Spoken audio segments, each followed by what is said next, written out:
जालिम हैं ये मौलवी, इन्होंने उम्मत को जुदा कर दिया, इन्होंने मुसलमानों को आपस में लड़ा दिया। और हम नादान इन मौलवियों के कहने पर लड़ने के लिए एक दूसरे के लिए तैयार करें। अल्लाह ताला ने अकल दी है, शऊर दिया। यह कुरान है हमारे पास, रसूलुल्लाह सल्लल्लाहु अलैहि वसल्लम का फरमान हमारे पास मौजूद है। हमें लड़ने की जरूरत है? क्यों लड़े हम? एक दूसरे को जहन्नमी क्यों कहें हम? एक दूसरे को इस्लाम से खारिज क्यों करें हम?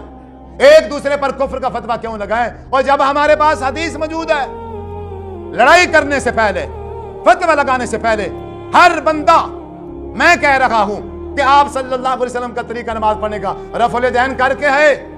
एक दूसरा मौलवी कहता है नहीं, आप सल्लल्लाहु अलैहि वसल्लम ने बगैर रफ़ुल दैन की नमाज पढ़ी है। तो अब इसमें कोई लड़ाई वाली बात नहीं है, कोई झगड़े वाली बात नहीं है।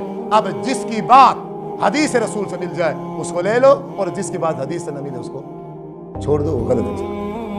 खत्म, सिंपल बात। इसमें कोई लड़ाई और झगड़े वाली बात बिल्कुल नहीं है। मौलवी इनके जानबूझ के करते हैं, उन्हें सब पता।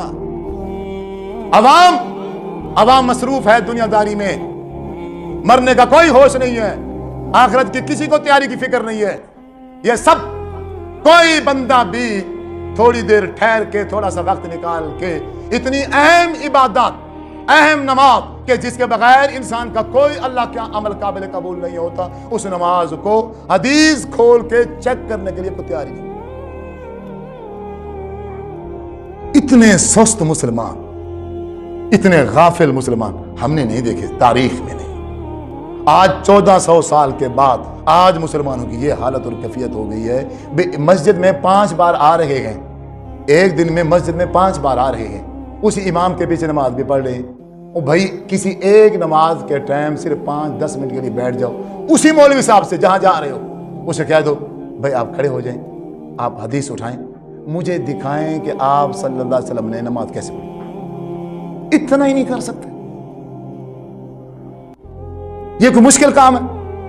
उसकी मां मर जाएगी, कभी कहेगा हदीस की किताब नहीं है, कभी कहेगा चाबी नहीं है, कभी क्या ड्रामा करेगा, कभी क्या, आपको हदीस उठा के नहीं दिखाएगा। ये मैं गुनहगार कह रहा हूं, अगर उसकी नमाज हजूर के तरीके के मुताबिक नहीं है, कभी भी आपको हदीस उठा के नहीं दिखाएगा।